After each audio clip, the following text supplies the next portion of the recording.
लग गई छक्का। बुझाता भारत पाकिस्तान के हरा के छोड़ी। बहुत बढ़िया है ना। जय छठी मैया। जय हो जय हो। का हो छठी माई के जयकारा लगा के पाकिस्तान के हरावे पे लग गइल बड़ू। अरे रुक ना, कमेंट्री सुने दे चुपचाप।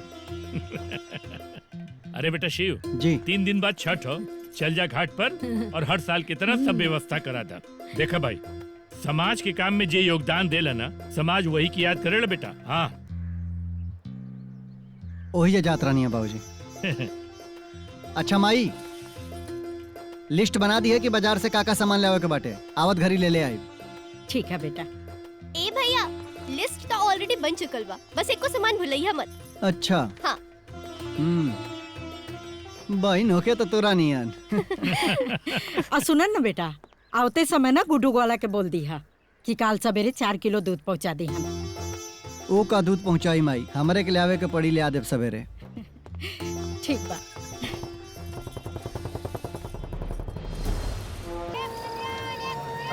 तनी दुगो अनाज देबो। हाँ लीवी दे छोटा। हाँ वो दो।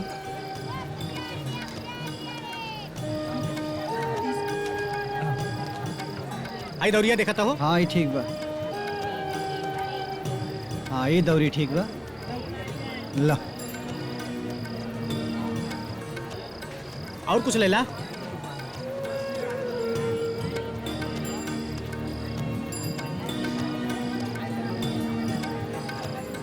हाई हाई हाई देखा गन्ना ठीक बा ना हो, गन्ना राम प्यारे के यहाँ से लिया जाए।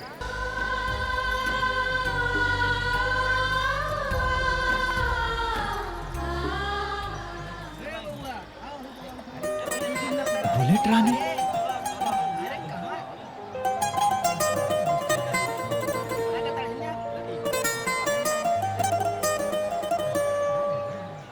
ए भैया हो सब भैया। ए भैया हाँ कहाँ देखा तारा? अब जौन लड़किया के हम पसंद कइले बानी ना, हाँ। वो लड़किया है ने लेफ्ट में खड़ी बिया। कहाँ? लेफ्ट में जौन पहल के लड़की बिया, ओके देख।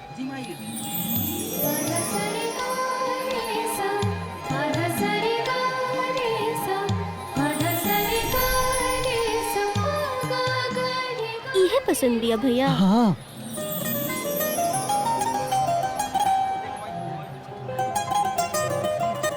प्यार हो गइल बा एकरा से, बहुत पसंद करेनी है के।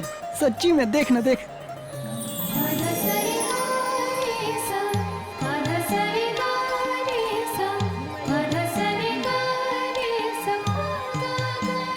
अच्छा ठीक है बा। हाँ। तो ठीक बा, हम माई बाबूजी के बता देता नहीं। छे, ए भाई बाबूजी, तनी इन्हें आवा का ना। भाई? का भइलो? उ जन भैया के लड़किया पसंद भी आनु दादी। हाँ। उहे खड़ा बिया होई जा। केकरा के कहा तारे? देखा देखा देखा। हाँ ई तो मोट बिया रे। लेकिन सुंदर बिया, तनी मोट हाँ। बिया, और देखी ना संस्कारी भी लागत बिया। हाँ। हाँ सुंदर और संस्कारी तो लगत दिया। अरे हमार लड़का कितना खूबसूरत, अहाई लड़की कितना मोट। अरे दादी तो ठीक तो बिया, सिंपल और संस्कारी ही तो बढ़िया होला। काम आई। मोट बिया लेकिन सुंदर बिया ना।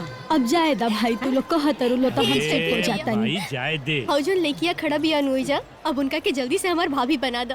जय छठी मैया। ए बबुआ तनी दौड़वा उठाओ रे। हाय तनी उठा ला।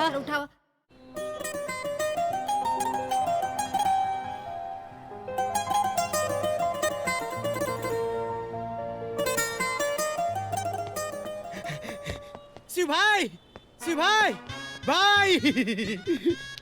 अरे मर्दे तोरा खातिर खुशखबरी बा। कैसन खुशखबरी?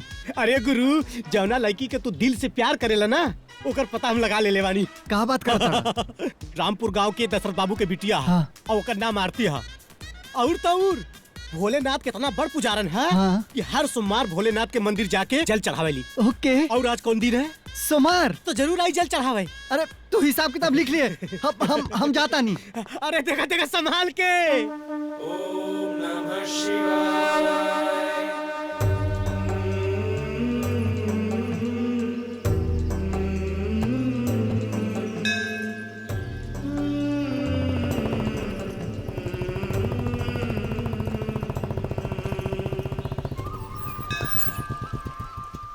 ई का बदतमीजी है? हमारी आशिकी को बदतमीजी का नाम मत दीजिए। देखो हमारा नाम शिव हवे और हमरे बाबूजी के नाम है दयाल सिंह। छड़ सीमेंट का हमनी का दुकान बाटे जौन बहुत बढ़िया चलेला। कुल मिला के एगो बहुत ही अच्छा संपन्न परिवार के लइका बानी। प्यार इश्क मोहब्बत के चक्कर में आज लेना पड़नी। लइकी जात का होला दूर दूर तक कबो टच नहीं कैले, बुझलू। लेकिन पहली बार दिल के घंटी तब बजल जब अपनी दुकानी पर पूजा करत रहनी और हमारे आंखें के सामने से यही बुलेट से तू गुजरलू। 2-4 क्षण तोहरा के देखनी और आंख से ओझल हो गईलू। तब से यही सोचत रहनी कि कब भेंट होई, कब भेंट होई, कब भेंट होई। भगवान के महिमा देखा कि यही छठ घाट पर तोहरा से फिर से भेंट हो गई। देखा घुमा फिरा के बात ना करब। मुद्दा के बात ई बाटे कि प्यार हो गइल बाटे तोहरा से बियाह कइल चाहतानी। देखा तू खूबसूरत, हमहू स्मार्ट। हमन के बियाह कर लियल जाई त लइका बच्चा स्मार्ट होइया से यार का कहतड़ू। हो गइल तुहार? हाँ इतने कहे कर रहल। वैसे आदमी तो बहुत इंटरेस्टिंग बड़ा, जैसन हमरा के मर्द चाहिए लगभग तू वैसने बड़ा। अच्छा अब ता अपन नंबर दे दा। एक्चुअली हमरा घर में लड़की लोग के मोबाइल अलाउ नहीं खे। ओके। पर हाँ, अगला मुलाकात में घर के फोन नंबर जरूर दे दे। अब तब फिर अगला मुलाकात कब हुई? अगला सोमवार एजा मंदिर पे। ओके ओके बाय। भोलेनाथ कृपा बनौले रहिए। हाँ ए जी सुनता नहीं, बबुआ जौना लड़किया के पसंद करेला ना, उ रामपुर गांव के दशरथ सिंह के बेटी हिया और दोनों लड़का लड़की एक दूसरे के पसंद करेला सब। तो फिर तोहनी के शादी में हमनी के देर करे के कोनो जरूरत नहीं है। काहे कि लड़की भी हमनिए के बिरादरी के हो गई। ऐसा करी ना, पंडित जी के घरे खबर भेजवा दी ना, उनकरा से काम बन जाई। ठीक है। हाँ हम भी आने पंडित जी के बुला ले। हाँ ठीक बा। आप बताएं। ठीक बा जजमान, हम सीधे रामपुर जाता नहीं और दशरथ बाबू से बात करता नहीं। रहुआ एकदम निश्चिंत रही। आपन शिव जी के शादी हर हाल में यही महीने में हुई। अरे ही खबर वो लोगन खातिर संजीवनी बूटी के काम करी। बात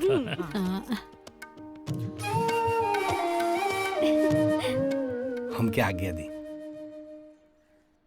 अब माई बाबूजी लेट होता टे से हम दुकान पे जाता नहीं है ना। अरे बेटा नाश्ता करके तो जा। चंदू हलवाई के यहाँ से दही जलेबी खा ले, मुंह भी मीठा हो जाए। हाँ बेटा हाँ, मिठाई जरूर खा लिए। अरे तोरे भी आए का बात चला था।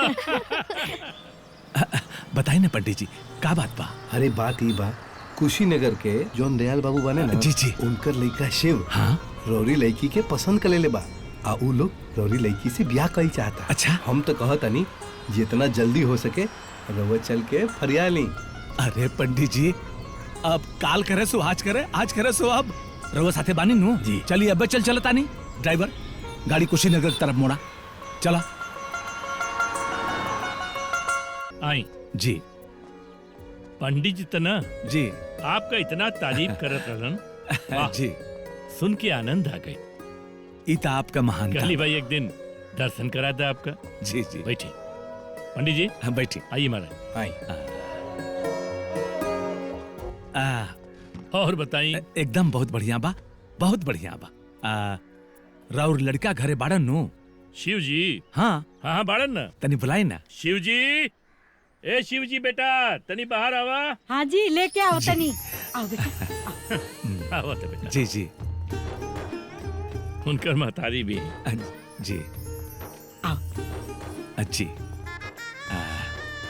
जी बाबूजी। समझी जी बाड़न। जी नमस्ते। ये बेटा शिव प्रणाम। खुश रहा बेटा, खुश रहा। और ये हमारी बिटिया। हाँ नमस्ते। उस दिन बिटिया के हम ठीक से देख न पहले रहली, तो कोनो फोटो वोटो लियाल होगी हाँ, तो काहे देख ना। ली हम।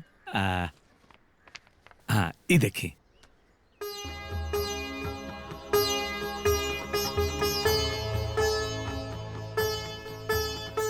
अति हाँ लड़की तो बड़ी गुणी और संस्कारी लग रही है।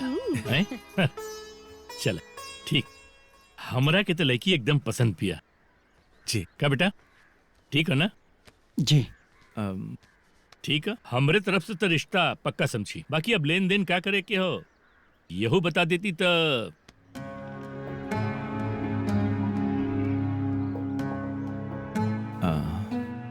बताई का चाहिए रुआ के? अरे ना ना, आप उदास मत होकी और मायूस भी मत होकी। हम तो बस ऐसे ही पूछ ले ली। भगवान के आशीर्वाद से उनकर दियल हमरे यहाँ सब कुछ हो।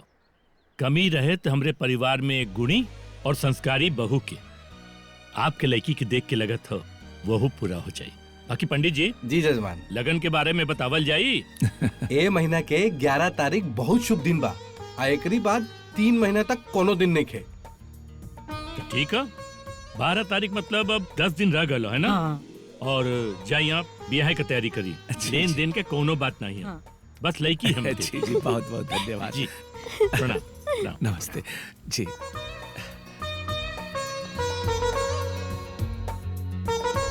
क्या बाबू जी सही हो ना? है?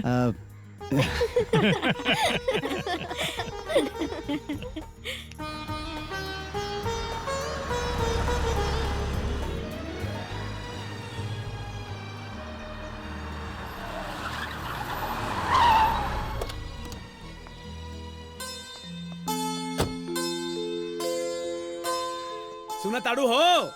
कहाँ बाड़ू? ए गौरी के माई। हाँ जी। जल्दी है ने आवा। का भैल जी आवा तनी।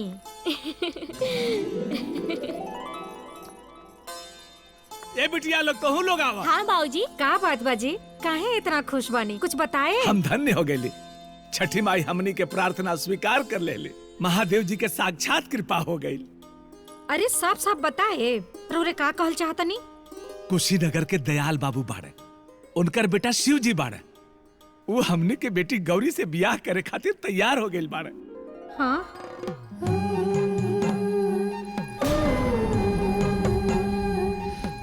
का कहतनी गौरी के बाबूजी? सच बात बानू? हाँ हाँ साचो। हे छठी माई तार लाख लाख धन्यवाद। बाबूजी का सच में गौरी दी की शादी फाइनल हो गई? हाँ? शिव जी के साथ? हाँ बिटिया, गौरी के ब्याह लाग गइल बा दयाल बाबू के बेटा शिव जी के साथे। बाबूजी रघुआ पक्का पूछनी है ना गौरी दीदी से शादी करे खातिर शिव जी हाँ कहना है? अरे बिटिया हम फोटो देखौनी, वो ये लड़का भी रहे। उनकर कुल परिवार फोटो देख के हमरे बिटिया के पसंद कैलन। शिव जी के कौनो इतराज नहीं खे।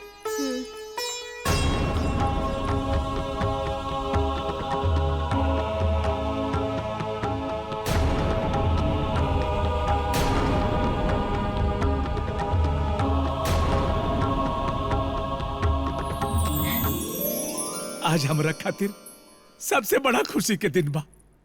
अब हमरे बिटिया के घर बस जाई। धन्य हो छठी मैया।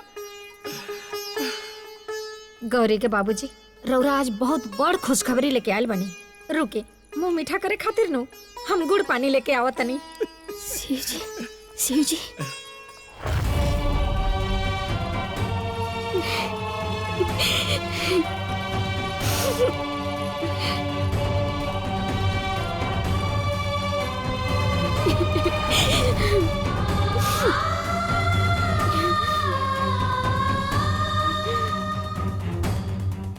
ई का करे जातड़ू आरती? स्वार्थी बनल चाहतड़ू? अपन बहन के घर बसे से पहले उजाड़ल चाहतड़ू?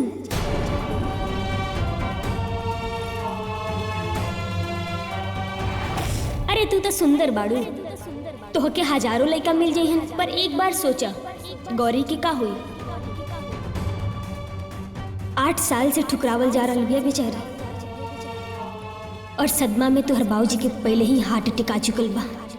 अगर दोबारा हार्ट अटैक आइल तो तोहर बाबूजी ना बची हैं। और तू अपन बहन के घर बसल देखल नहीं चाहत? आज पहली बार तोहरा घर पे खुशी दस्तक दे रहल बा, और तोहरा के नीक नेखे लागत? तू कितना स्वार्थी बाड़ू आरती। तू एगो फोन कर और सब कुछ खत्म हो जाई। तुहार एगो छोटा सा त्याग से तुहार घर में खुशी भर जाई और तुहार बहन के घर बस जाई। इतना जल्दी भुला गेलू आरती? तुहार दीदी के बियाह खातिर पिछला 8 साल से तुहार बाबूजी और तुहार पूरा परिवार कितना तकलीफ उठावत अड़े। वाह आरती वाह, वाह आरती वाह, वाह आरती वाह, वाह आरती वाह, वाह आरती वाह, वाह। बस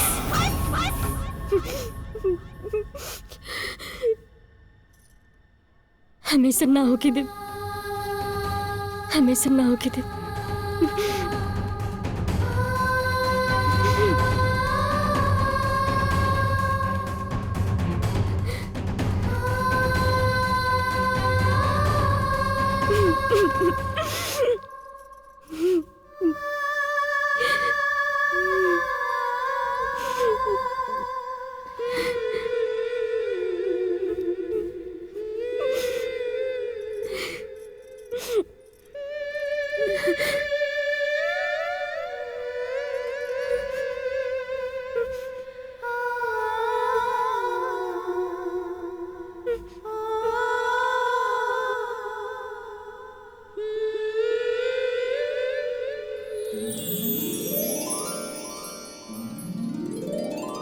आरती, आज हम बहुत खुश बानी।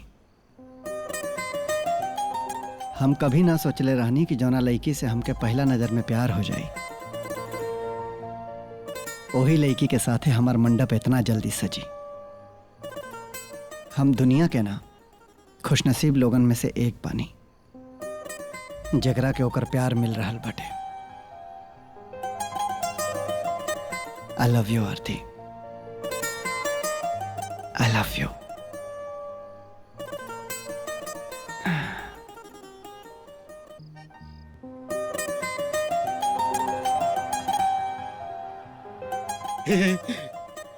का गुरु बहुत खुश बाड़ा आय मनाए मन लड्डू फूटता और खुश काहे ना हो बा जोन तोरे सपना के रानी है बहुत जल्दी तोरे बाहों में हुई है। एक बात बा यार, जेकरा के तू प्यार करेला, जेकरा के चाहेला, ओसे तुहार ब्याह हो रहा बा। ऐसे खुशी की बात और का होई। हाँ यार पिंटू, सही कहा तारे। सब कुछ इतना जल्दी जल्दी हो रहल बाटे ना कि विश्वास से नहीं खे होते।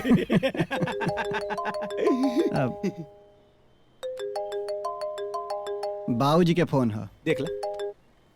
हाँ बाबूजी गोड़ ला तनी। तनी घरे आ जा, जरूरी काम बा। ठीक बा बाबूजी, आवा तनी। ठीक है। अच्छा बाबूजी का फोन रहला, तनी घरे बुलौले बना, जरूरी काम बाटे। तो हम जा तनी, तनी अकाउंट संभाल लिया है ना। देखा हो सका तैयारी कोनो बात के होए। हमारा निशाना पक्का रहे। अरे शिव बेटा आ गई ना? हाँ बाबूजी। देखा तोरे बियाह का सब कार्ड वार्ड छप गए। जैसन हमरे परिवार का परंपरा हो, पहले शिव जी के मंदिर में जाके पहला कार्ड चढ़ावे के हो, ठीक है जी ना? बाबूजी ठीक बा। फटाफट चढ़ा के आवा, आए तब से हम और काम निपटा के आवत जी।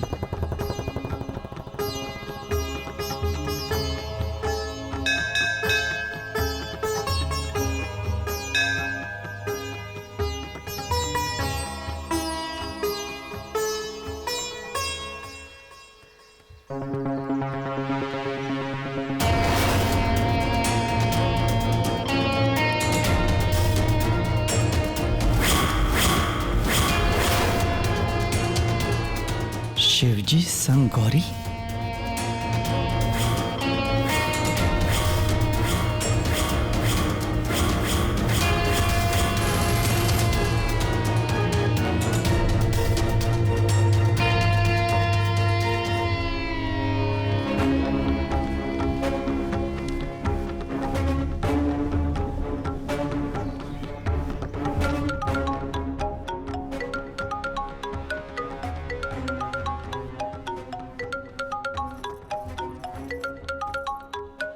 हेलो। हाँ आरती से बात करे के बा। हाँ पर रहुआ के बानी? हम आरती के दोस्त बोला तानी। जी देतानी। आरती। हाँ दीदी। तो हर फोन आइल बा। हाँ। हेलो आरती, ये का हो? हमरा हाथ में शादी के कार्ड बाटे एमे तोहरा नाम की जगह तोहरा बहन के नाम लिखल बाटे। ई का ह? हमरा के अभी आके शिव मंदिर में मिला। ठीक बा, आवतनी।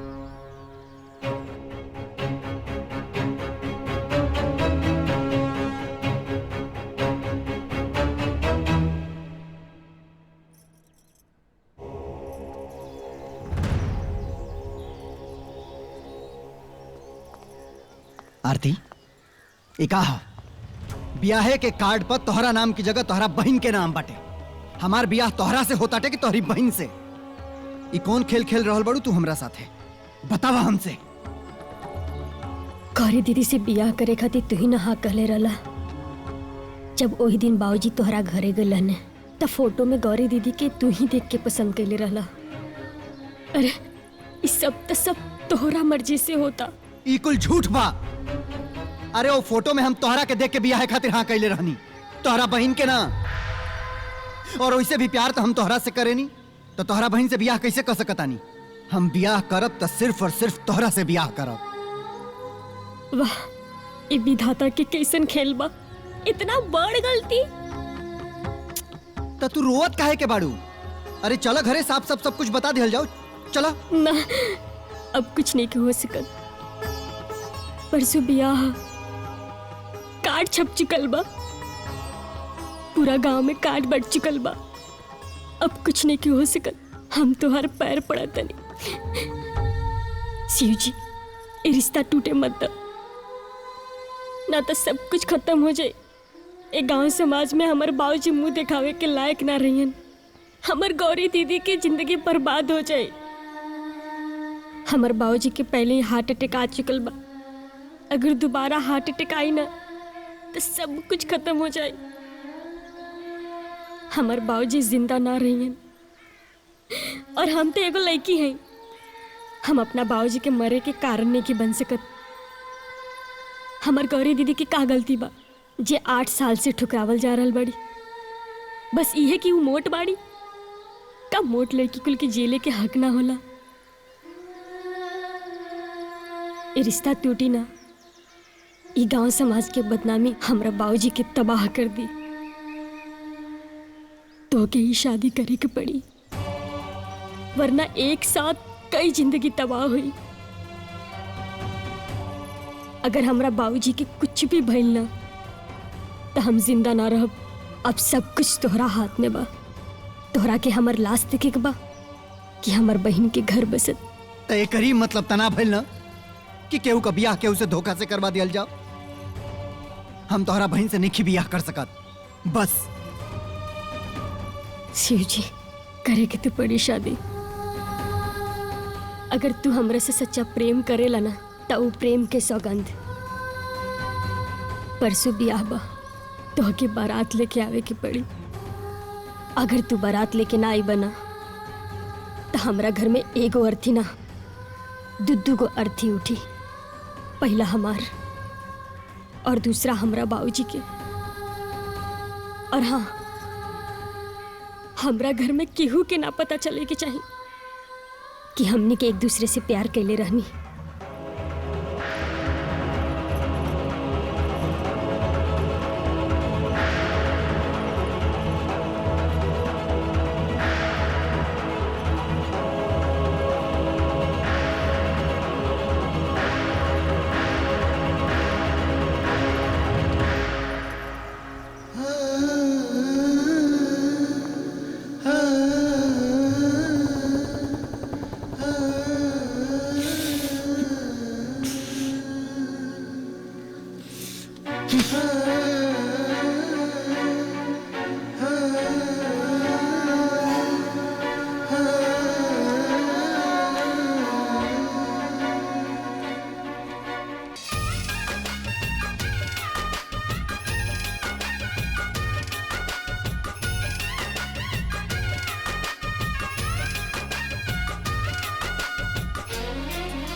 शादी की हल्दी लगने लगी, चेहरे की रंगत खिलने लगी। ढोल नगाड़े बज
देखा तरु पतो कितना मोट खोजले बिया।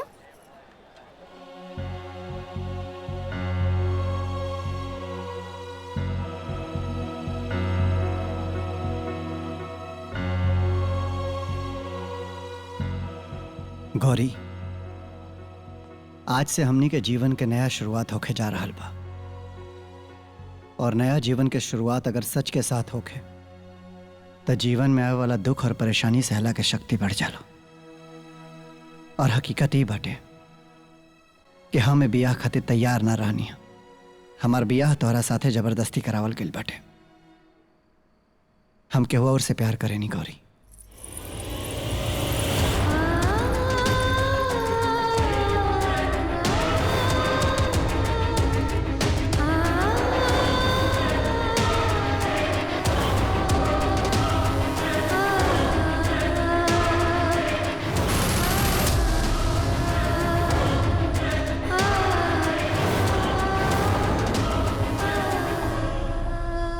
ई का कहतानी,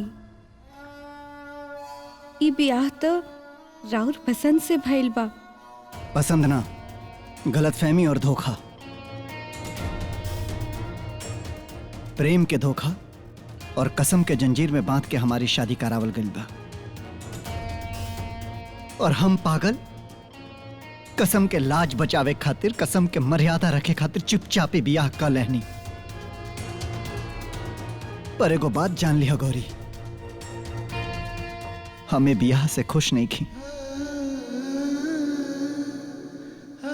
और तू जिंदगी में हमरा से कोनो उम्मीद मत रखिया। कौन बिया वो देवी जो हमरा खातिर अपन प्यार की कुर्बानी दे देली। और रउआ इतना बड़ा त्याग काहे कईनी। अगर प्यार केहू और से रहे तब यहाँ भी ओकरा से ही कर लेवे के चाहे, हमरा से काहे कईनी। हमार बदकिस्मती के साथ और गंदा मजाक करे के का जरूरत रहे। जरूरत ना, बेबसी। हम जेकरा से प्यार करे नी उहे हमरा के कसम दे के मजबूर कैली कि हम तोहरा से बियाह करी। वो एक बार ना सोचली कि हम उनका के छोड़ के केहू और से प्यार करिए नहीं की सकत। हमरा दिल में सिर्फ और सिर्फ उहे बाड़ी गौरी, और उहे रही हैं। ठीक बा, कौनो बात नहीं खे। पर अब तो ब्याह हो गई, हमरा उस जिंदगी से चल जाए। काहे से कि हमार किस्मत में तो खुशी हैले नहीं खे। हम मान ले कि इहे हमार किस्मत बा। रउआ के जौन पसंद बा, जैसे पसंद बाटे वैसे रही। जौन करी के बा ऊ करी, बस खुश रही। और हमरा के ई घर में बस एगो नौकरानी बन के रही थी। काहे से कि ब्याह के बाद हम यही घर में रहे खातिर मजबूर बानी। और एगो सुहागन खातिर उनकर पति ही उनकर देवता होले। और पत्नी के तो स्थान पति के चरण में ही होखेला। हाँ, कुछ पल खातिर रउआ से ब्याह करके लागल कि हमरा जिंदगी में सब ठीक हो गइल बा।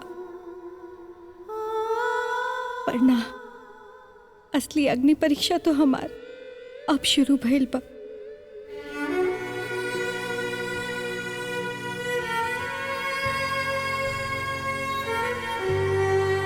ई का करे तानी?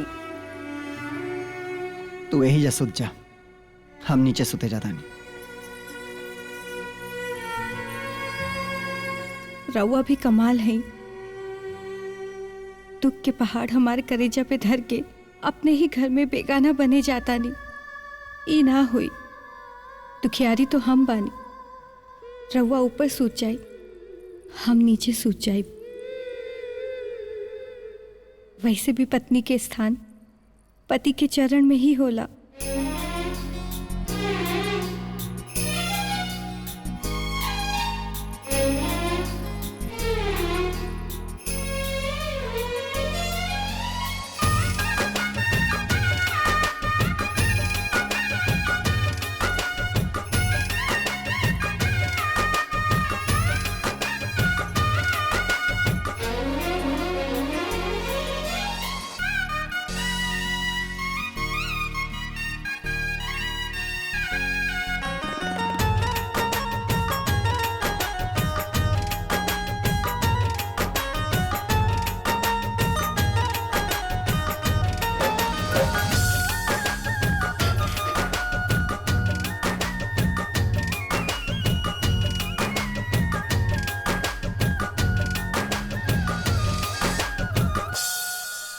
दादी मिठाई दी। अरे दो ना बहुरिया। तारा हाथ के त खाना खा के आज अपना माई के हमरा याद आ गई। हाँ। अरे माई, घर के बहू बेटी ना, हम बूढ़ पुरनिया खातिर महतरिये होला, समझ ली खो। हाँ बाबू हाँ। बहू, बाबूजी के भी मिठाई दे दा। जी माँ जी। आप पता बा भाभी, हमरो के नु ऐसा बेस्ट कुकिंग टिप तो दे दी हा, काहे कि हमरो तो ससुराल जाके कितना लोग के इम्प्रेस करे। अरे जो ना। बस बस बस एक।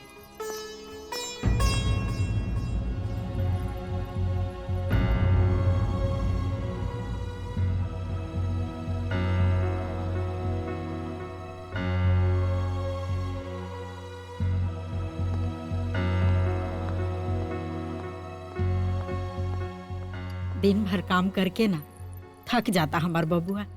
बहू, तू सुबह से लागल बड़ो, एक काम कर दुल्हन, जाके खाना खा के तू लोग आराम करा।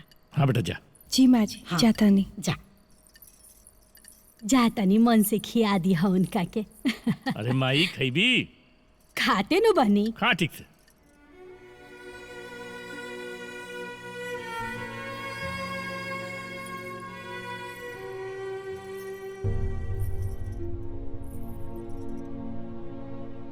सुनी जी, खाना खा ली।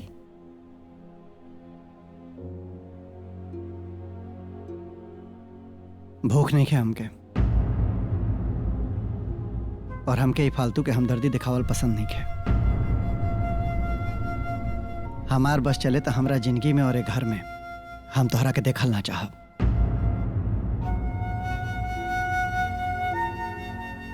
हम अच्छे से जाना तनी कि हमार किस्मत खराब बा, और ये बात भी सच है कि रउआ के साथे धोखा हो गइल बा। फिर हमरा लगे भी तो कौनो दूसरा रास्ता नहीं खे। अगर हम वापस चल जाए तो हमार बाबूजी ना बचे हैं। रउआ के कैसे समझाएं?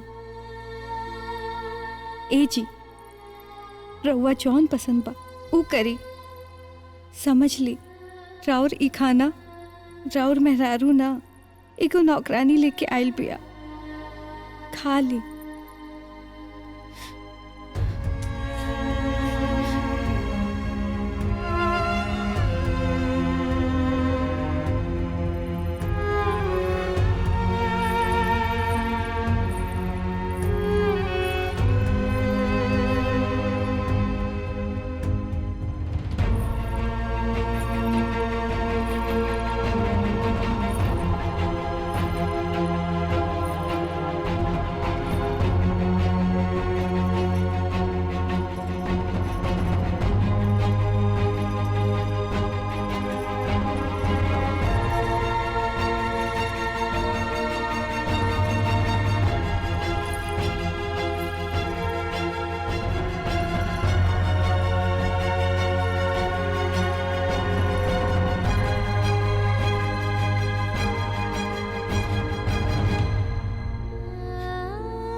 इकुल का कर तड़ो, हमरा के इकुल पसंद नहीं है।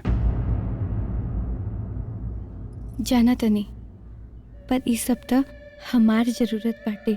रउआ से बियाह के बाद हमारा स्थान तो हमार पति परमेश्वर के चरण में ही बा। रउआ हमसे प्यार मत करी, पर हमार ई अधिकार तो हमसे मत छीनी।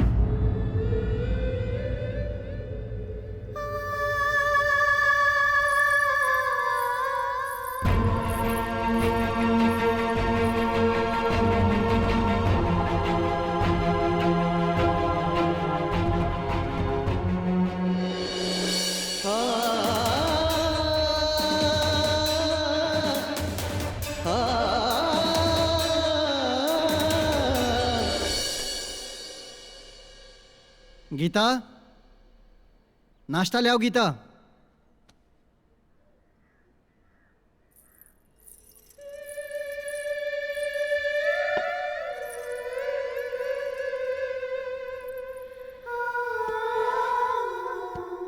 भूख नहीं के हमरा के।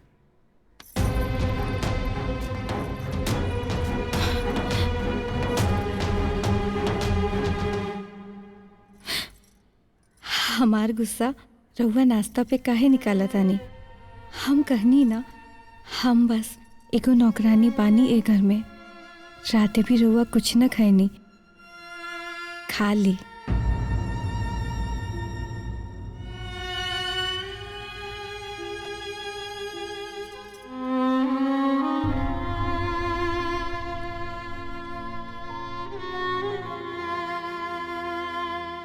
अब कपारे पका खड़ा बाड़ू, जा हम खा ले। गीतवा, तौलिया लेके आओ, भुला गइल बानी।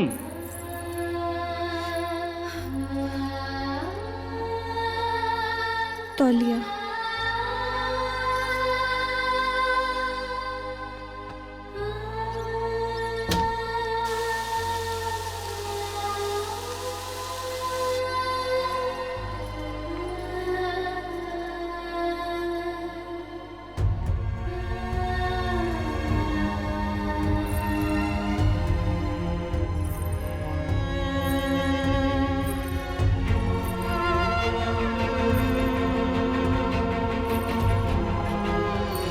गीता, अरे गीतवा, हमार कंघी लेके आओ। जी कंघी।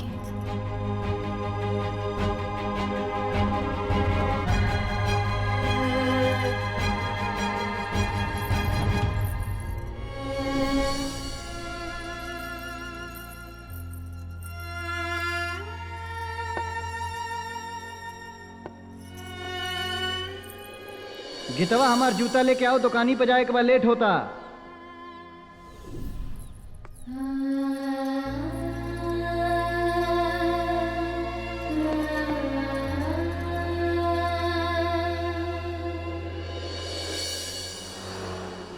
देखा भाई, जे हो गई ना से हो गई। अब इनमें ज्यादा मगजमारी करे के कोनो जरूरत नहीं के। अब सिचुएशन के एकदम सही से संभाला, यही सबके भलाई बा। सही कहा तारे, सबका भलाई देखत देखत हम अपन जिंदगी झंड कर देनी। जकरा ऊपर बीतेला ना पिंटू, ओकरा के पता चलेला कि दर्द का होला।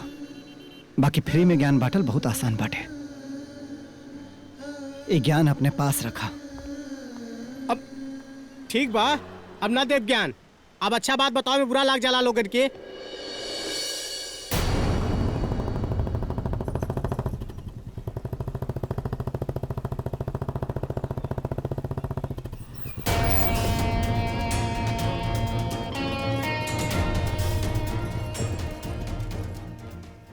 रघुआ कैसन बानी? बढ़िया बानी, बहुत अच्छा। तू कैसन बाड़ू? खुश बाड़ू ना हमार जिंदगी खराब करके? ई रघुआ का कहता नहीं, केहू की जिंदगी केहू खराब ना करेला।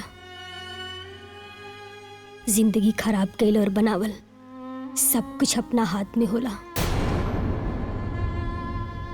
देखी, बीतल बात पे पर्दा डाल दी और अपना जिंदगी की शुरुआत एगो नया तरीका से करी। अच्छा, और वो कैसे कही जाला आरती जी? जब दिल में केहू औरी बाटे तो केहू औरी के संगे केहू कैसे जिंदगी शुरू कर सकेला? हमरा दिल में तू बाड़ू तो हर बहिन ना, बुझलू? हम उनकरा से प्यार नहीं की कर सकत। हमरा के प्यार में धोखा देके ना तू अपना बहन के घर बसावे में तक कामयाब हो गई, लेकिन हमार जिंदगी तबाह कर देलू। हमार कौनो बात नहीं के, हम माफी के लायक नहीं की, लेकिन ई बात भी तो सच बाना कि हम रउआ के कब्बो ना हो सकीला। रउआ हमरा से प्यार करेली ना, अब रउए ही बताए कि का चाहतनी। अरे प्यार के मतलब तो खुशी देहल होला। रउआ हमरा के खुशी देहल चाहतनी ना, तब प्लीज हमरा बहन के अपना ले। उनकर मोटापा की वजह से उनके इग्नोर ना करी। हमार गौरी दीदी बहुत अच्छा बड़ी, प्लीज। हम तोहरा बहन के कभी भी अपना दिल में जगह ना दे सकेनी, काहे से कि हमरा दिलो दिमाग में तू बसल बड़ू। तू सुनी जी,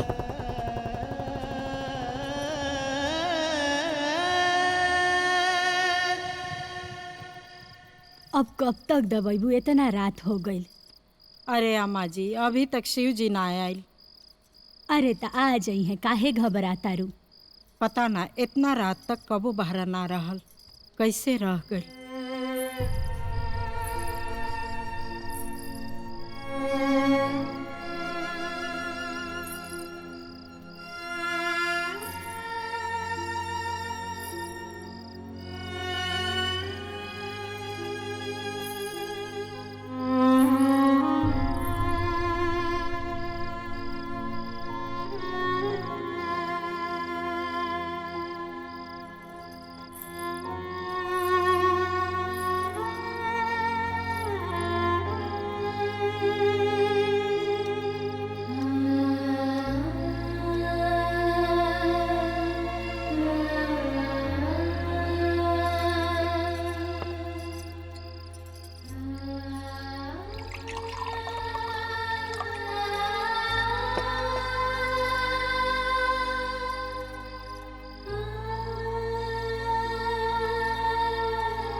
शिव जी के फोन आयल रहे का बेटा?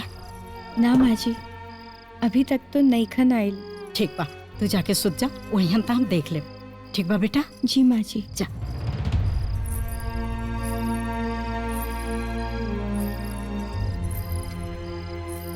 इतना रात हो गई, कहाँ रह गई लड़का?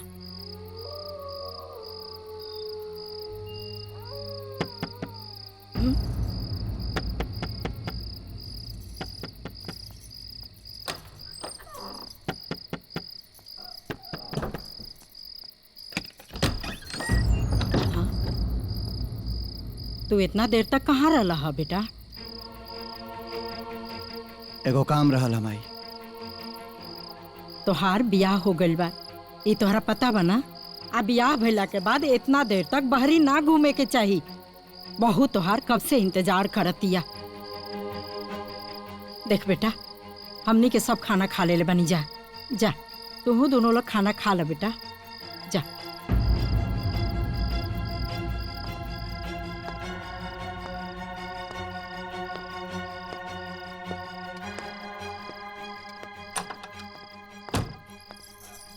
कहाँ रह गई नी हजी? तोरा के का मतलब बाटे कि कहाँ गइल रहनी? जाना तड़ू ना कि हमारा जिंदगी में इस समय का चलत हटे। सब कुछ जान के ना अनजान ना बने के चाहिए, और हमरा साथे ही दिखावा वाला नाटक कभी मत करिया। ठीक बा, खाना खा ली। भूख नहीं खे हमके, तुम खा लो। पति के भूखे रहते हुए अगर पत्नी खाना खा लेवे तो दोष लागेला। रउआ खा ली, फिर हम भी खा ले। एक बार कह देनी कि ना खाइब तो ना खाइब, समझ में नहीं आवत का? मोहब्बत करे से पहले अंजाम सोच लिया, का सजा बही गुनाह के नाम सोच लिया। मौत भी कम लागेला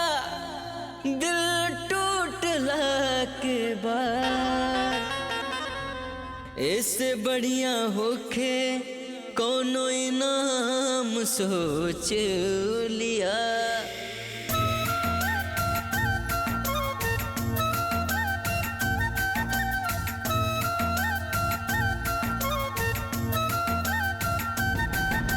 प्यार के रंगवा बड़ा ही कच्चा, प्यार के रंगवा बड़ा ही कच्चा, चढ़ल और फिर छूट गइल, छूट गइल, छूट गइल। आज फिर एक दिल के चलते हो, आज फिर एक दिल के चलते दूसर दिलवा टूट गइल।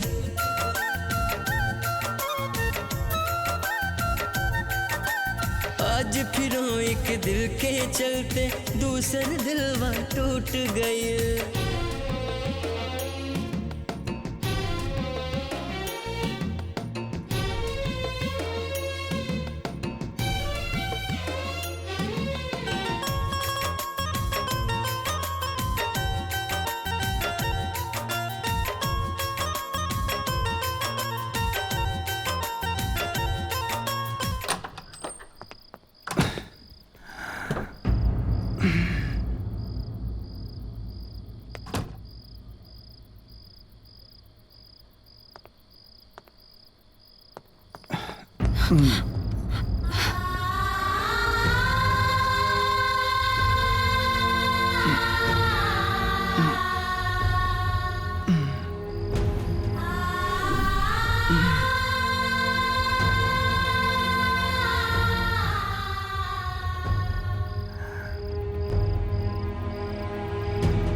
जब से तो हंसे प्रीतिया भला गए पिया, हम तो हो गए नीला गेला पागल पिया। जब से तो हंसे प्रीतिया भला गए पिया, हम तो हो गए नीला गेला पागल पिया। कितनो देखी तो के भरे ना मान, बलम कवन तोहरा में जादू बा। हटे नाही नजर कुछ, बलम कवन तोहरा में जादू बा।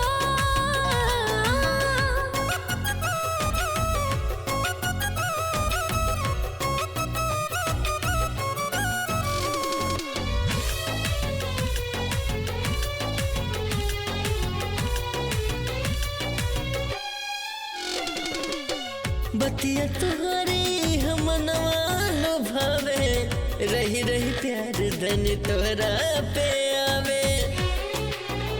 जब से आपन बनवला मांग से नुरासा जवला, नाम संगवा में जोड़ी हमार भगिया जागवला। गईनी तोहरे पीरतिया मेरा, बलम कवन तोहरा में जादू बा।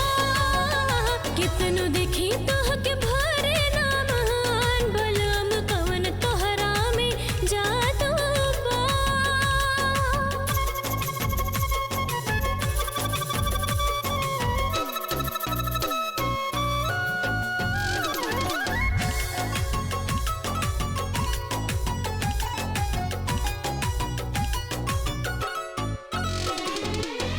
कैसन मीठ तोहर बोली मोहनिया, बस में न रहे दिल के हुके रनिया।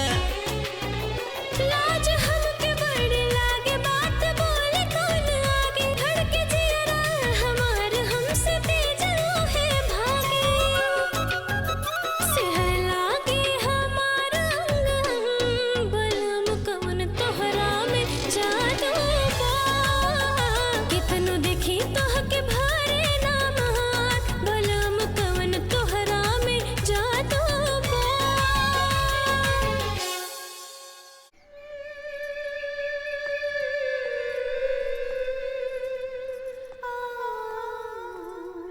गौरी, राती के हमनी के बीच में का भइल रहे? वही जे पति पत्नी के बीच हो गेला। तोहरा के सब कुछ पता बा ना, फिर रोकलू काहे ना हमके? 4 महीना में पहला बार हमार हिस्सा के थोड़ा सा खुशी हमरा मिलत रहे तो हम कैसे रोकती? और वैसे भी हमारे सब कुछ पर तो राउरे अधिकार बा। रउआ के रोके के कोनो ठोस वजह ना मिलत रहे। हम तोहर चाल अच्छे से समझाता नहीं। ये कुल कैला से हमरा दिल में तू जगह ना बना लेबू। कितना भी कोशिश कला, हम अपना दिल में तोहरा के जगह ना दे पाई।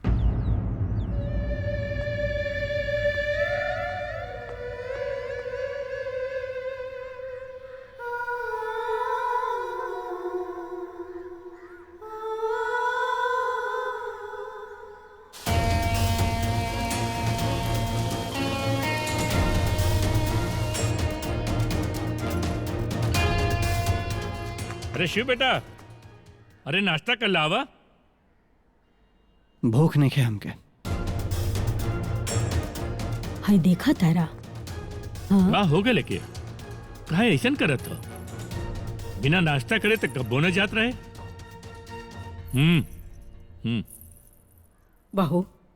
जी माँ जी। का बात बा बेटा? दोनों लोग में झगड़ा हो गइल बा का?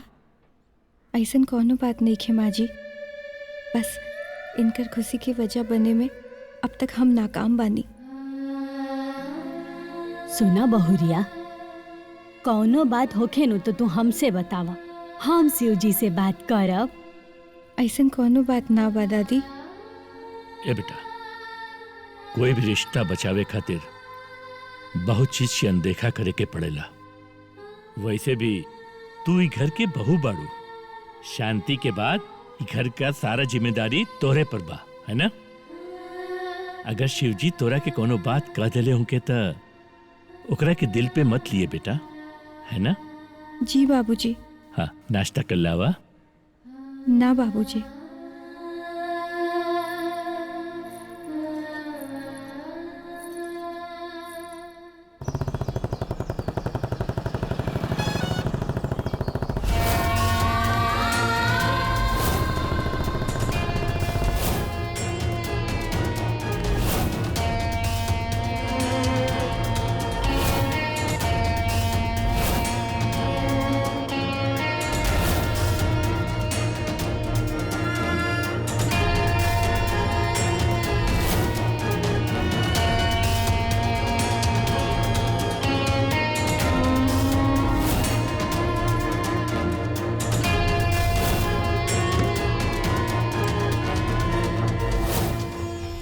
माई, हाँ? जब दुष्ट रावण छल पूर्वक सीता जी को हर के ले गया, राम जी का मन बहुत व्याकुल हुआ। और व्याकुलता भी ऐसी कि क्रोध की तीक्ष्णता से भी तीव्र थी। इस प्रकार रावण ने अपने अंत का आरती ले ली।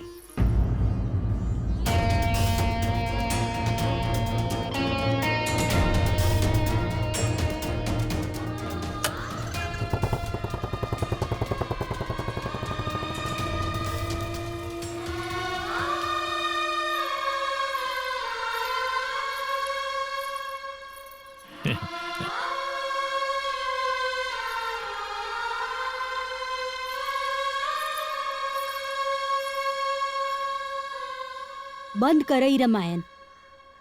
देखत नहीं खा कि शिव जी के मन में का तांडव चलता।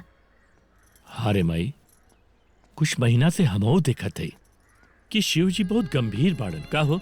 पता न का ओकरा मन में चलता, हमरा तो समझे में नहीं आवत। सदिया से पहले तो एकदम खुशे रहे शिव जी। अरे अपने पसंद से नु गौरी से ब्याह कैलस, सब पर पसंद ओकरे रहे। गौरी से ब्याह करे खातिर कितना उतावला रहे, लेकिन का हो गई शादी के बाद कुछ पते नहीं खे चलत, एकदम से बदल गई है। इतने ना, बहुरियों से पूछला से कुछ पता नहीं खे चलत। देखा माई, अब शिव जी का ये हालत हमरा से देखल नहीं खे जाता। हमें को कुछ करे के पड़ी। अच्छा हाँ, कल सत्यनारायण भगवान का पूजा हो ना अपने घरे में, तो तो शिव जी के ससुराल वाले के हमनी के यहाँ बुला ले, सब लोग मिलियन जुनियन, थोड़ा गीत गौनई हुई, हंसी मजाक हुई, हाँ। तो मन बहल जाई, है ना? का हो ठीक बानो? बहुत अच्छा बात कहनी रहुआ, सबके बुला लिहल जाओ कल। हाँ हाँ हम भैया अभी फोन कर करती। देते। बढ़िया विचार बा बाबूजी, बुला ली। हाँ हाँ उनका से अरे अरे समधी जी का फोन। अरे समधी जी प्रणाम। जी दशरथ बाबू प्रणाम। अरे कैसे फोन कर ले रहुआ? वो का हो कि कल सत्यनारायण भगवान का पूजा हो घरे में, हम चाहते हैं कि आप लोग सब परिवार यहाँ आए दिन भर के लिए भाई। हाँ जी बहुत बहुत धन्यवाद। और भाई इतना खुशी और शुभ मौका पर न आयम तो कब आयम? आप निश्चिंत रहिए, हम सब परिवार आयम। तो हम इंतजार करब। जी प्रणाम। हाँ अच्छा प्रणाम। चलो ठीक बा। समधी जी के यहाँ महाशिवरात्रि पर कथा आरती और पूजा बहुत बड़ा बा। अब पूरे परिवार के आमंत्रित कैले बाड़ा, तो आरतियों से कदा तैयार हो जा, तू तैयार हो जा और चली जा। अब बिटिया से भी मिल लिहल जाओ। हाँ जी, यही बहाने हम अपने गौरी से मिल पाए। चले। काफी दिन हो गिल गौरी के भी देख ले हमने के। हे छठी मैया हमरे गौरी के जय हो। खुशहाल रखिए। जय हो माँ।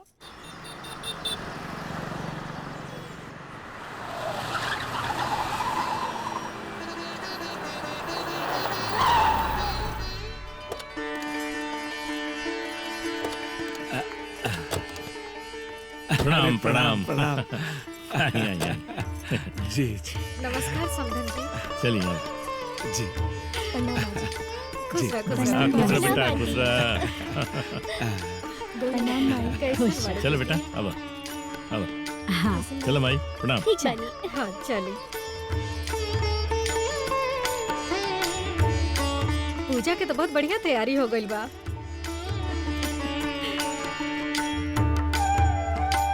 ओम पवित्राः पवित्रो सर्वस्थागतोऽपि वः यः स्मरेते पुण्डरीकाक्ष स ब्रह्मभयान्तर शुचिः पुनः पुण्डरीकाक्ष पुनः पुण्डरीकाक्ष पुनः पुण्डरीकाक्ष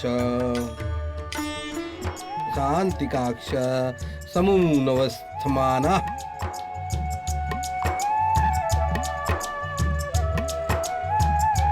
कर्पूरगौरं करुणावतारं संसारहारं भुजगेन्द्रहारं सदा वसन्ते हृदयारविन्दे भवं भवानी सहितं नमामि।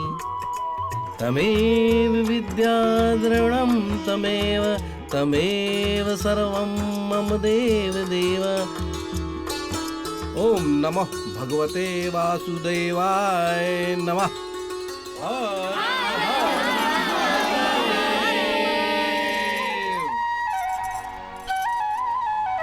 अब वर वधु जाकर शंकर जी के मंदिर में जल चढ़ाएं और उनका आशीर्वाद प्राप्त करें।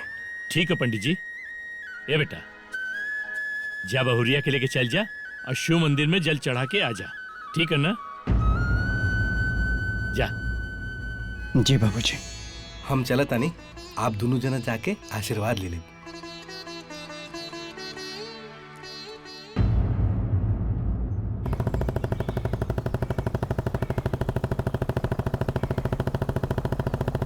हो देखा शिव जी हुआ ये था कहा था। अपना मेहरारू के लेके देखा था। अरे देखा देखा बुलेटवा पे हाथनी सवार बिया का हो। अरे हाय शिव जीवा के किस्मत है खराब बा। अरे जिसकी बीवी मोट उसका ही बात है। बेटा का क्या काम है।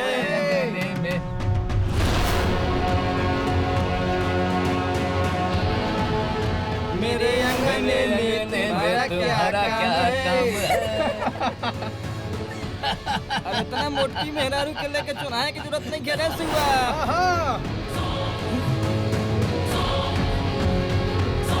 हाय मुटकी मेहरारू पे इतना गुमान।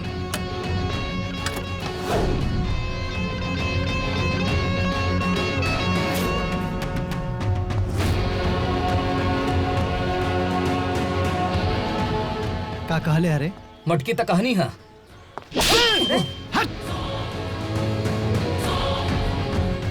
मोटी होके चाहे पतली, गोरी होके चाहे काली, हमार घर वाली है। और हमारी घर वाली के बारे में केहू कुछ कहलस ना तो ओकर जुबान निकाल करके गर्दनिया में लपेट दे।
राजा भैया इहे आदमी हमरा के मरले बा।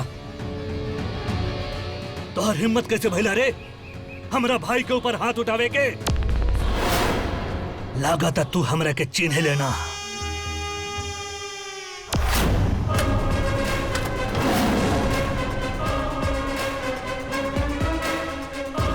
ए, मारा संडे एकरा के।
पहली गलती है ऐसे बख्श देता नहीं, दोबारा ऐसा गलती कैलस है ना तो जान से मार दे।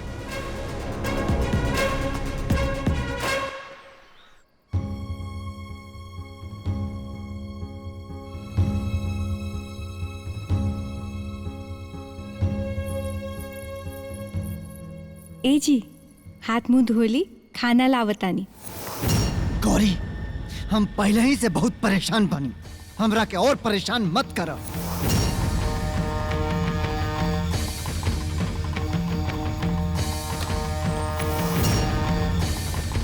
और हो सके ना तो हमरा जिंदगी से हमेशा हमेशा खातिर दूर चल जा। हमरा दिल में तोहरा खातिर प्यार कभी भी ना पनप सकेला, काहे से कि हमरा दिल में और हमरा रोम रोम में केहू और बसल बाटे। ई बात तोहरा के समझ में काहे नहीं खेआवा।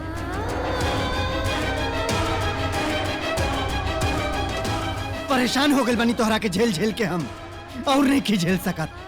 तब भगवान खातिर प्लीज हो सके तो हमरा जिंदगी से हमेशा हमेशा खातिर दूर चल जाओ।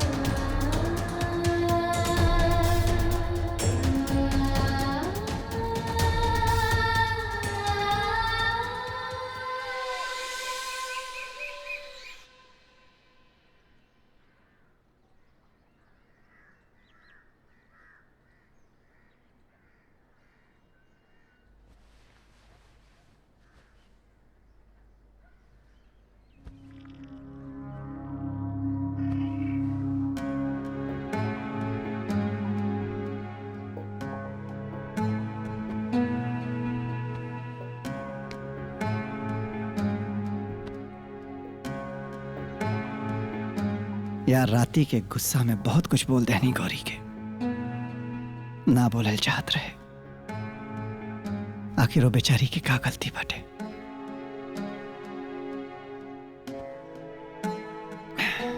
गौरी, ए गौरी,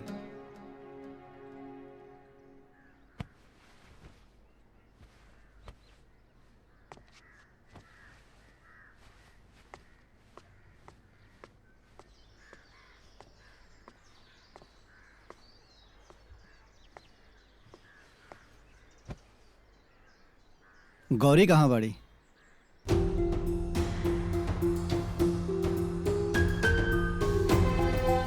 ये ऐसे का देखा था जा, बतावत काहे नहीं खा जा। गौरी कहाँ बड़ी? गौरी अपने मायके चल गल बिया। तोहरा बदे ये चिट्ठी दे गल बिया।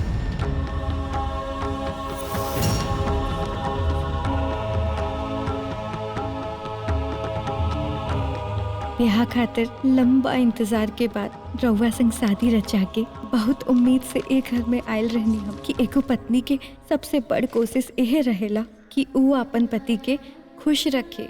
पर हम ता ऊ अभागिन पानी जे रउआ के कोनो खुशी ना दे पैनी। अरे हम ता ऊ अभागिन है जेकरा नसीब में प्यार त दूर एगो मामूली खुशी भी नहीं खे। हम ता ऊ अभागिन है जे शादीशुदा होला के बाद भी बिना पति के बानी। काल हमरा एहसास भई कि हमरा वजह से केहू और के दुख तकलीफ ना होके के चाहिए। यही से हम राउर घर छोड़ के अपन मायके जाता नहीं। बस रउआ से एगो बेनती बा कि हम आजीवन राउर अर्धांगिनी ही बन के रही। ई अधिकार रउआ हमसे कब्बो मत छीनब। राउर अभागिन गौरी।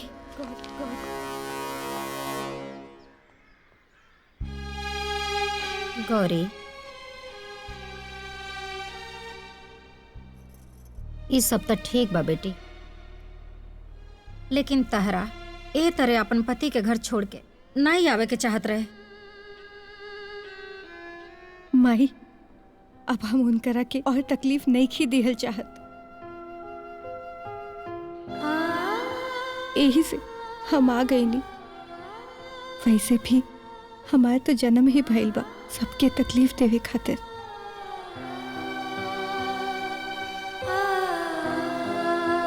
बोझ तो हम ई घर में भी बानी। ब्याह से पहले भी हमरा वजह से रउआ का कम तकलीफ देखनी हा, और अब हम कैसे आ गई नी। कोनो दिक्कत होके तो कह दी, हम एजा से भी चल जाए। काट ले अपन जिंदगी केहू तरह, ना तो फिर मर जाए। ए बिटिया, ऐसा बात मत कहा। बेटी बोझ कभो ना हो खेली। अरे बेटी तब बाप के अभिमान हो खेली।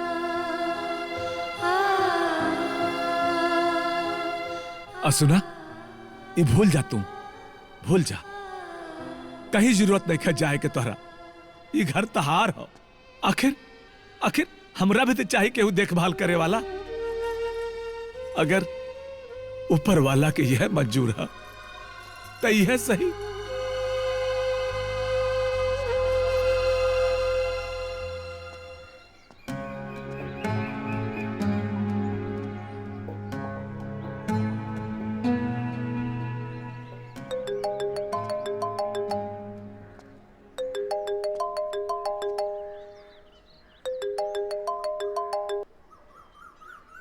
हेलो। हमरा ना मालूम रहे हम जौना इंसान से प्यार कैले रहनी वो इतना बढ़न खुद गर्ज निकली। ताकि जवन करे के रहे तो उहे कैला जन हम कबो उस सपनों में भी ना सोचले रहनी। कुछ बोला, खाली सुनने करबा। तोहरा कोनो सवाल के जवाब नहीं खे हमरा लगे।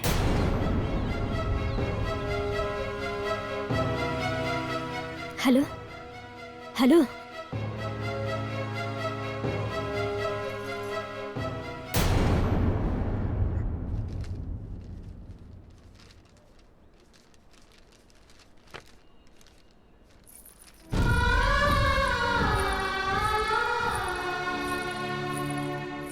बाबूजी चाय। अरे कैसे बाड़े बिटिया? गौरी, अरे गौरी के भाई कहाँ बाड़ू, जल्दी आवा। अरे आरती, अरे दीदी दीदी दीदी देखा ना माई गौरी गौरी क्या भइल बेटा? क्या हो गई बिटिया के? आँख खोला का हो गई? सुनी जी एक हॉस्पिटल लेके चली। हाँ चलो चलो लेके चल चली। हाँ, संभाल बिटिया, उठा बिटिया उठा। का हो गई बेटी आराम से। हमार?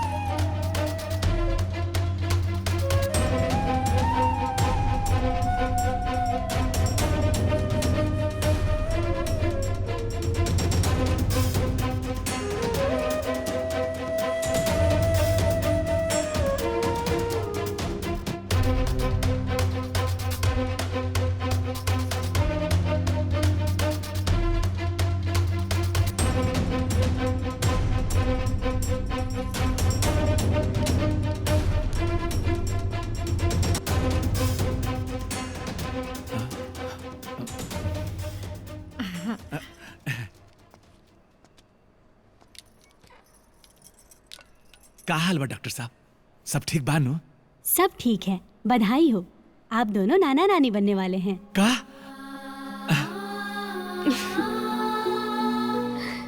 गौरी 4 महीने की गर्भवती है। साचो डॉक्टर साहब? जी।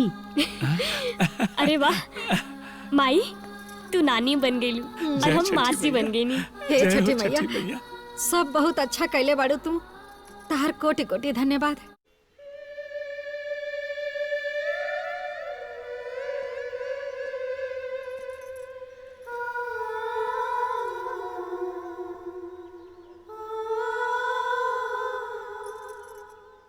गौरी जी माई। तू ठीक तो बाड़ू ना बेटा? हाँ हाँ जी जी जी माई ठीक।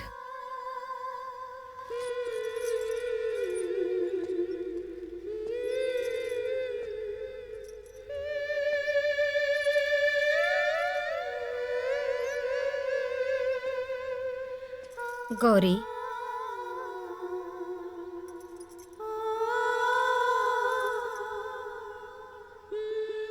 ये सब का है बेटा? माई ऊ एक रोज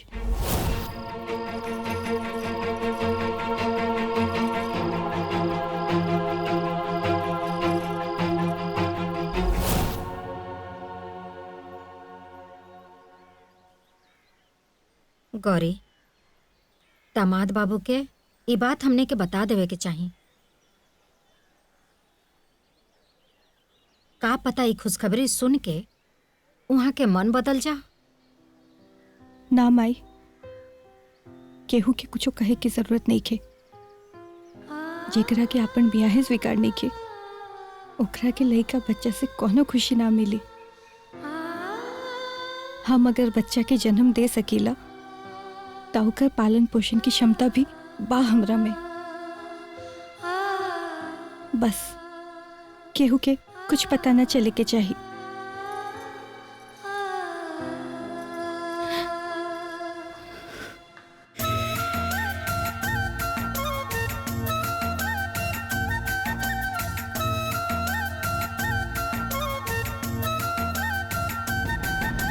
प्यार के रंगवा बड़ा ही कच्चा, प्यार के रंगवा बड़ा ही कच्चा, चढ़ल और फिर छूट गइल, छूट गइल, छूट गइल। आज फिर एक दिल के चलते हो, आज फिर एक दिल के चलते दूसर दिलवा टूट गइल।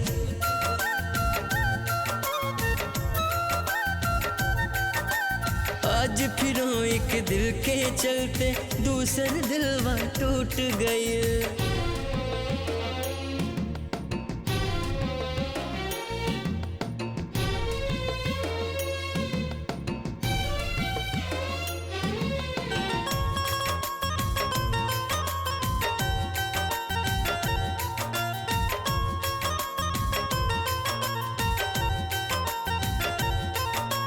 कैसे करी शिकायत जब अपने तकदीरिया रूठल बा, साथ पे जकरे रहे भरोसा साथ ही के छूटल बा।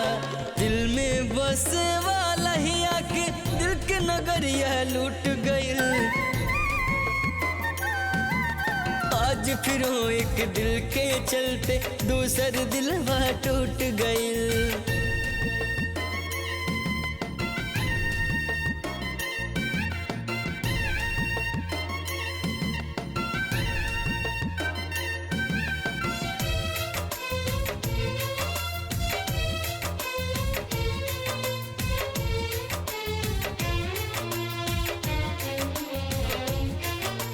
मंगले हम भगवान से जेके उहे हमसे दूर भइल। कवन कसुरवाए हो विधाता दिल इतना मजबूर भइल। प्रेम के दिया जरल और अचके में ही फिर बुत गइल। आज फिर एक दिल के चलते, आज फिर एक दिल के चलते दूसर दिलवा टूट गई।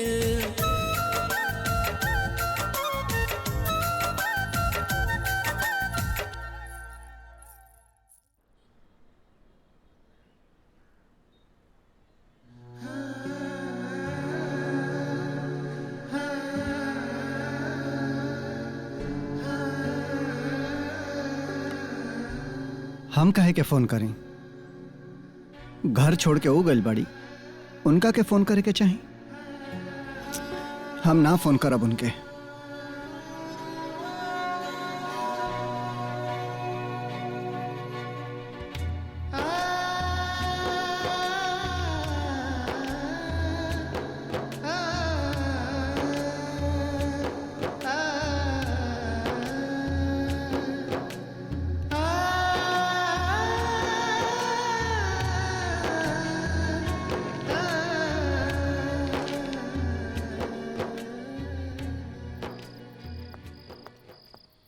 गौरी एक गिलास पानी ले आवा।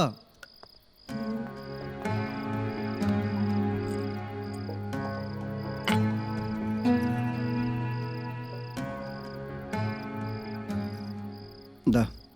वाह भैया, जब भाभी एजा रही तो उनकर तनिको कदर ना कैला। आज जब वो नहीं खी एजा तो दिन रात उनकर नाम जपता रह। तो ला पिया पानी। लेकिन एगो बात याद रखिए भैया, भगवान तारा नियन पति नो कोई के मत देस, कोई के ना।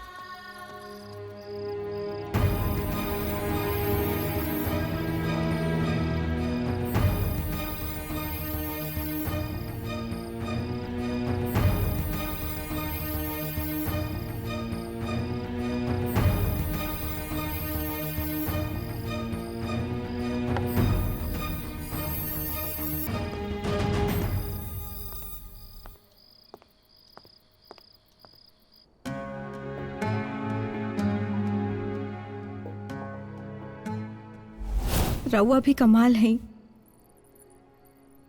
दुख के पहाड़ हमारे कलेजा पे धर के अपने ही घर में बेगाना बने जाता नहीं।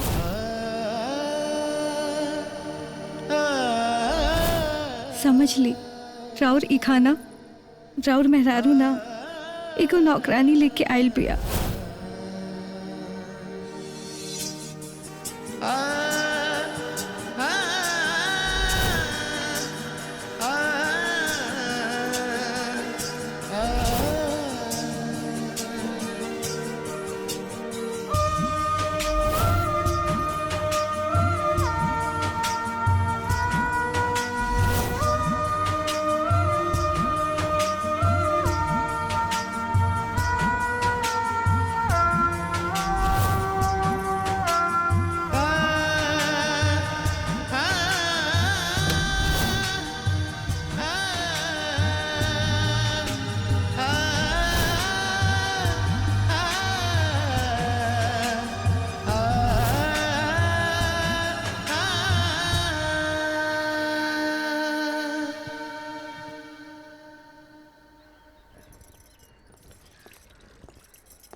शिवजी, तनी यहाँ आवा बेटा।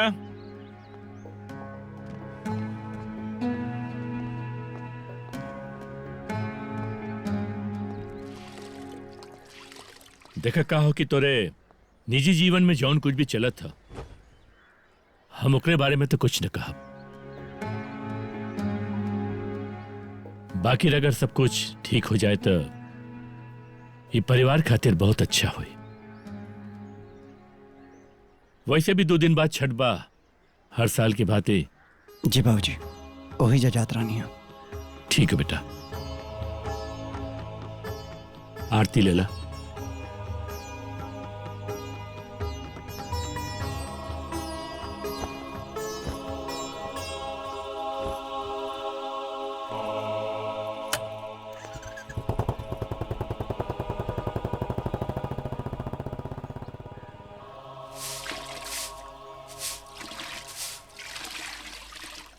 अच्छे से घाट धो दिया जा।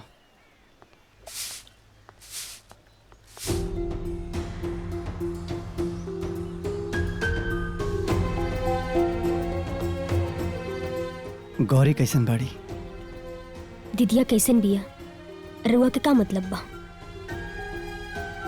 मरतिया की जियतिया, ओकरा से रउआ के का लेव देवे के बा?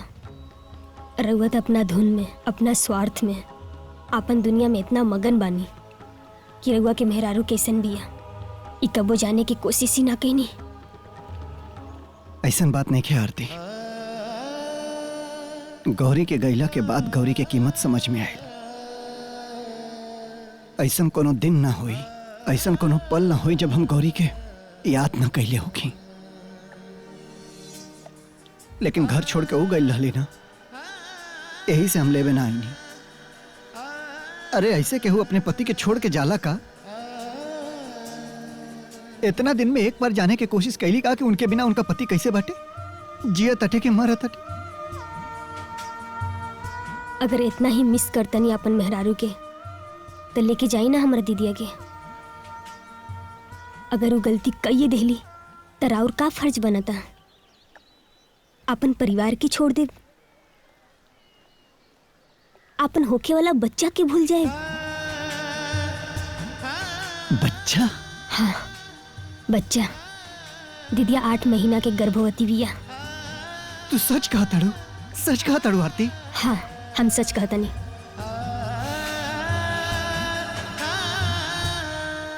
छठ मैया के घाट पर आज बहुत बड़ा खुशखबरी मिल गई। छठी मैया बहुत बड़ा खुशी देली हमके। और अबकी के छठ पूजा हम अपने मेहरारू के साथ करब। सुना, तू घरे जा और हम अपने मेहरारू के लेवे खातिर आवा तनी, पर तू उनका के बताइह मत। हम उनका के सरप्राइज देब। हाँ, ठीक बा।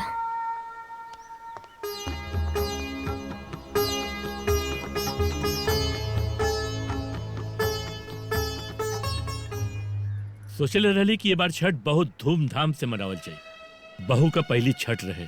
हाँ। लेकिन बहू माई के चल गई त सब उत्साह ठंडा अरे पड़ का करबा, सोचेला आदमी कुछ और होला कुछ और। शिव बेटा, माई, बाबूजी। हाँ बेटा, एगो खुशखबरी बा। कहा बेटा? रउआ लोग दादा दादी बने वाला बानी। अरे ये तो बहुत खुशी की बात है। फुआ बने वाला बाड़े रे। और बुढ़ा तू। अरे ते तो तोर परपोता वाला बाटे रे बुढ़िया। हाँ रे। हाँ। अरे बड़ी खुशी के बात बा रे। काले हम अपने ससुरारी जाए और गौरी के अपना साथे लिया के आई। फिर हम दोनों जनी मर्द मेहरारू काल छठ के व्रत कैल जाई। छठ के व्रत कैल जाई। जय छठी मैया। जय छठी मैया।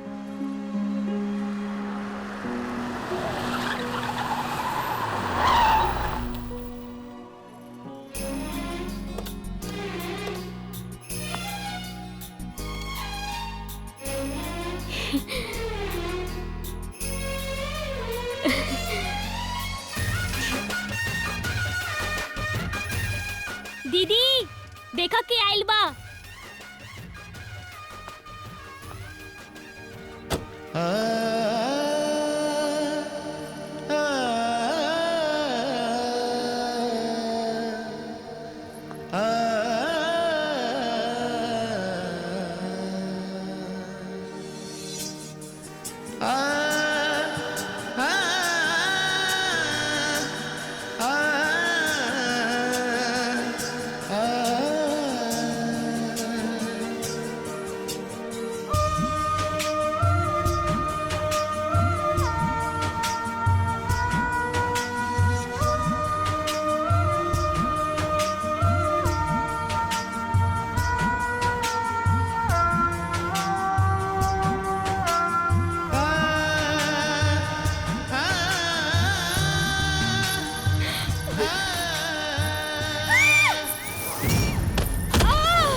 बाबूजी छठी मैया अरे मर गई।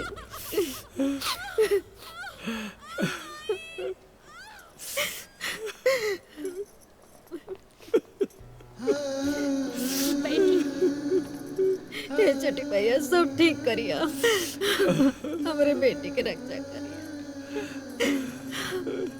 छठी मैया तेरे आसमान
मिस्टर शिवजी,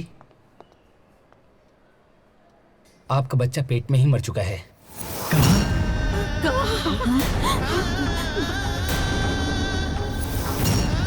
ऑपरेशन करके उसे जल्द से जल्द बाहर निकालना पड़ेगा।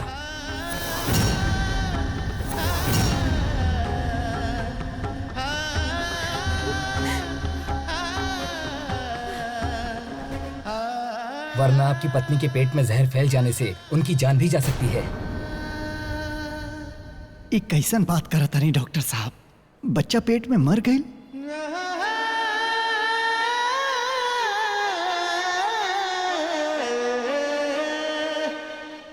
अरे अभी अभी तो हमके हमरा परिवार के अहमियत समझ में आई है।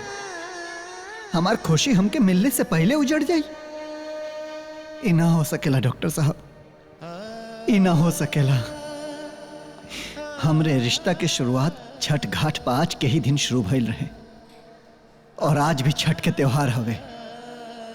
हम वही छठ घाट से अपना बीबी के और अपना बच्चा के सही सलामत लेके आए, सही सलामत लेके आए।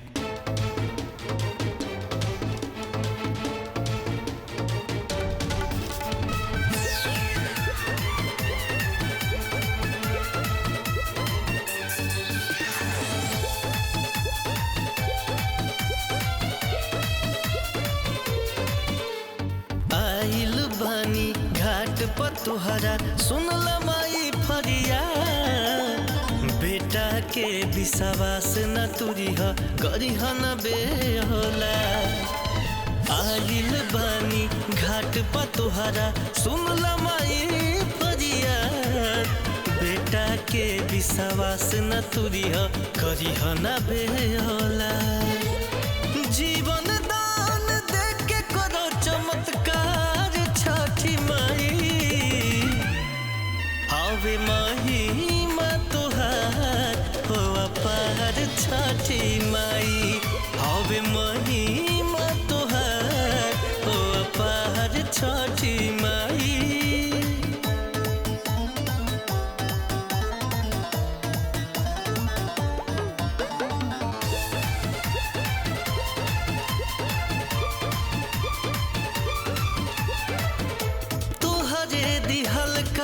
फुलवा देखो मुरझाइल बा फेरी द नजरिया तोहरे शरण में आइल बा तोहरे दिहल का फुलवा देखो मुरझाइल बा फेरी द नजरिया तोहरे शरण में आइल बा लौटा दो वापस हमरो बहार छठी माई हवे महिमा तोहार हो अपार छठी माई हवे महिमा तोहार हो अपार छठी माई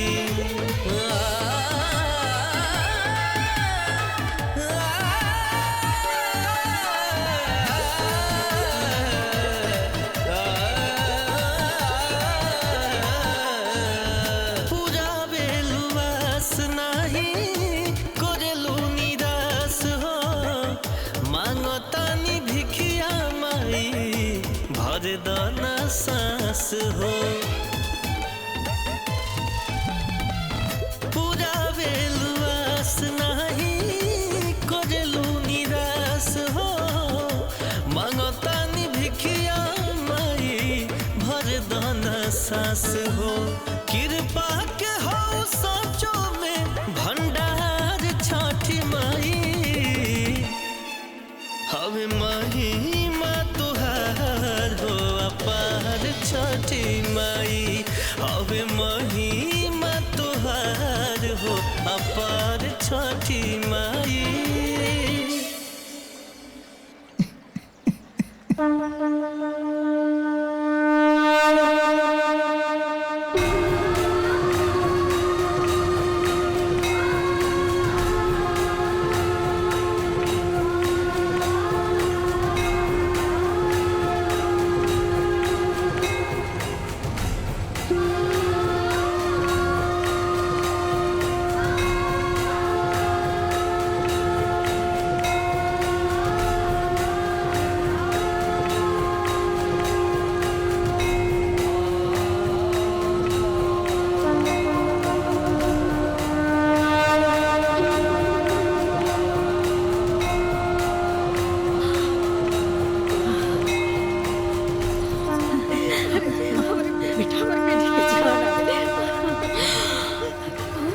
गौरी गौरी बेटा दीदी माई कुछ ना माई सब ठीक हुई बेटा माई लाओ साड़ी ले आओ कपड़ा ले तनी आड़ करे जा जल्दी जल्दी हां हिंडे से पकड़े जा जल्दी जल्दी पूरा घेर साड़ी लाओ जल्दी दीदी हिंडे से घेर आराम से सब ठीक हो जाएगा आराम से ठीक हो जाएगा माई उठा लो अरे घेरे जन चारों ओर से जल्दी जल्दी आराम से दीदी पकड़े रहो आराम से ठीक पकड़ ले माई दीदी की तरफ धीरज रखा बहुरिया जोर लगाओ बेटी हे छोटी मैया कृपा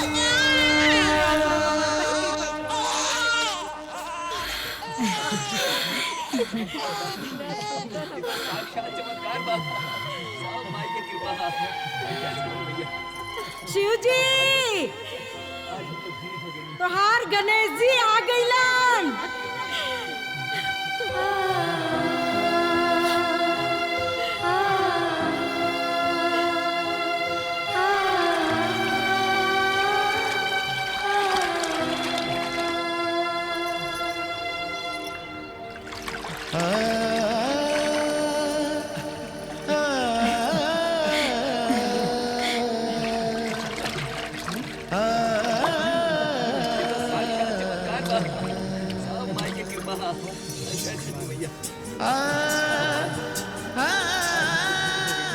जीजा जी बधाई हो छठी मैया राउर सुन ले ली पकड़ी थैंक यू साली जी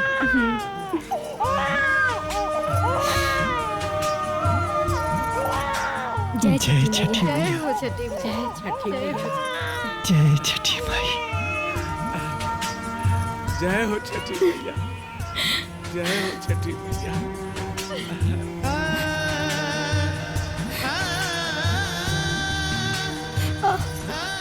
अरे आराम से दीदी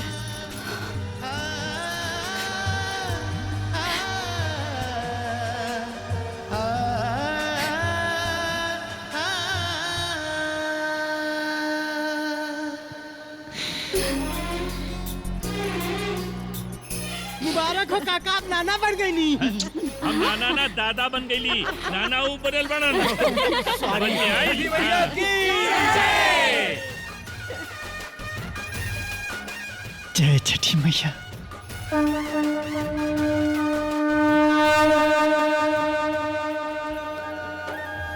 बड़ा नीक कार्तिक पावन महीनवा, सुंदर सुहावन लागेला दिनवा। करी कर जोरी के अरजिया, छठी मैया हुई है सहाय। सब कर मनौती पुरैहा, मांगे जी भी जा